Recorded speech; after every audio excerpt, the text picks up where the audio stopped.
हरियाणा के मुख्यमंत्री मनोहर लाल ने बुधवार को सतत विकास को लेकर अधिकारियों के साथ बैठक की। इस दौरान मुख्यमंत्री ने कहा कि नीति आयोग के निर्देशानुसार सभी विभाग रैंकिंग में सुधार के लिए पैरामीटर अनुसार कार्य करें, ताकि सतत विकास लक्ष्य हरियाणा 2030 को हासिल कर सतत और समावेशी हरियाणा 2047 के लक्ष्य की ओर बढ़ा जा सके। रिपोर्ट देखिए।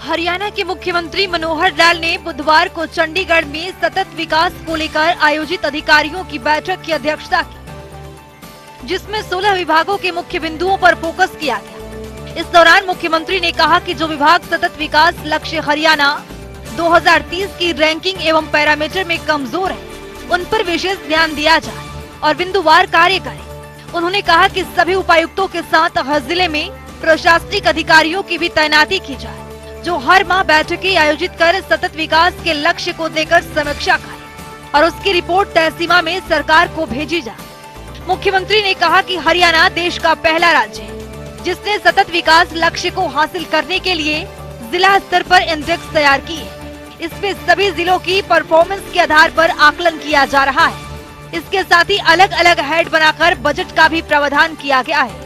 उन्होंने कहा कि नीति आयोग द्वारा जारी सतत विकास लक्ष्य 2030 के इंडेक्स में हरियाणा 57 से बढ़कर 67% तक पहुंच गया है और रैंकिंग में भी आगे बढ़ रहा है। मुख्यमंत्री ने कहा कि सतत विकास लक्ष्य हरियाणा 2030 को हासिल करने के लिए अतिरिक्त मुख्य सचिव के स्तर पर समूहों में कार्य किया जा रहा है। गरीबी, स्वास्थ्य, गुणवत्ता युक्त शिक्षा सहित 17 मुख्य बिंदुओं पर बेहतर कार्य किया जा रहा है।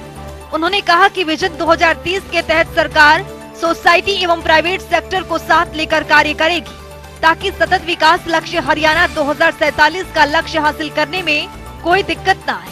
मुख्यमंत्री ने कहा कि गुणवत्ता युक्त शिक्षा प्रदान करने के लिए परिवार पहचान पत्र से प्राप्त डाटा अनुसार 5 आयु वर्ग में बांटकर प्रारंभिक शिक्षा को 100% सुनिश्चित करने के लिए बेहतर योजना तैयार की गई है। उन्होंने कहा कि जन्म से 5 वर्ष आयु ग्रुप में स्कूली शिक्षा प्रदान करने के लिए हर बच्चे तक पहुंच बनाई जा रही है। अगर कोई बच्चा स्कूली शिक्षा से बाहर रह गया है तो उनके अभिभावक से तालमेल कर उसे शिक्षित करने के लिए जागरूक किया जाएगा। सीएम ने कहा कि वाणिज्य एवं उद्योग में ईज ऑफ डूइंग बिजनेस में अव्वल रहे हैं और पर्यावरण के क्षेत्र में और सुधार करने के लिए बेहतर कार्य किया जा रहा है।